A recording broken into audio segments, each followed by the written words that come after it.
प्यारे बच्चों, आज हम वर्कशीट 11 का हिंदी का सेकंड क्वेश्चन करेंगे। फर्स्ट क्वेश्चन हमने कर लिया था और हम पढ़ रहे थे पार्ट 11 टेसू राजा बीच बाजार।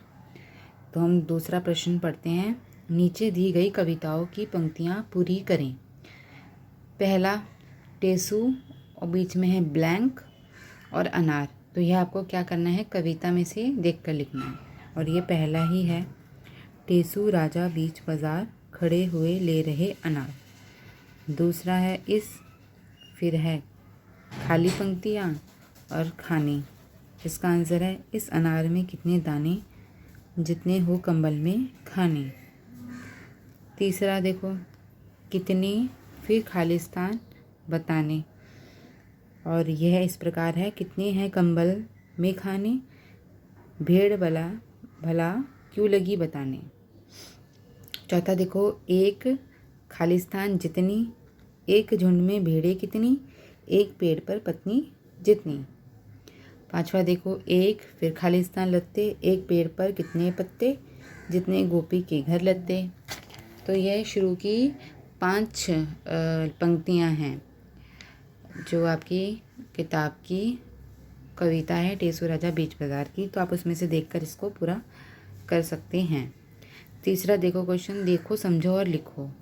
अब आधा बा में पूरा बा जोड़ा तो हम इसको इस तरीके से लिखते हैं, बा के ऊपर बा चढ़ जाता है, जैसे है अब्बा।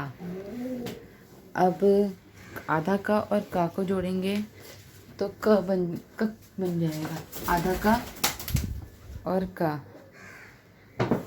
तो इसके लिए एक शब्द बनाओ जिसमें आधा का और पूरा का दोनों आता है। तो ये हक्का बक्का। आधता जमाता त, तो छत्ता कलकत्ता। आधा ना जमा ना, तो ना के ऊपर ना चढ़ गया, क्या शब्द बनेगा, गन्ना बनना। माँ, आधा माँ और पूरा माँ।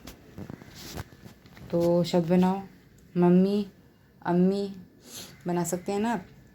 और आधा पा जमा पा, प और प। बताओ कोई और शब्द बताओ इसका। पा, गप, गप लड़ाते हैं जब, है ना, गप्पे। तो आप ये लिख सकते हो, गप्पे गप। अब चौथा प्रश्न देखो, वाक्य क्रम, जितने हो कंबल में खाने।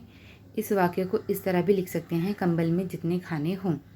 इसी तरह नीचे लिखे वाक्यों को बदल कर लिखो। पहला है एक अनार में कितने दाने। इसको हम अलग तरीके से भी लिख सकते हैं, कितने दाने एक अनार में। तो आप लिखो कितने दाने एक अनार में। कितने हैं कंबल में खाने, कंबल में हैं, कंबल में खाने कितने हैं, ये लिख सकते हैं। इसको चेंज करके थोड़ा बदल कर, भेड़ भला क्यों लगी बताने। इसमें लिखेंगे क्यों लगी बताने भेड़ भला। एक झुंड में भेड़ें कितनी, भेड़ें कितनी एक झुंड में, एक पेड़ पर पत्ती जितनी, पत्ती जितनी एक पेड़ पर। ठीक है, यह भी आसान है, ये भी कर सकते हो आप।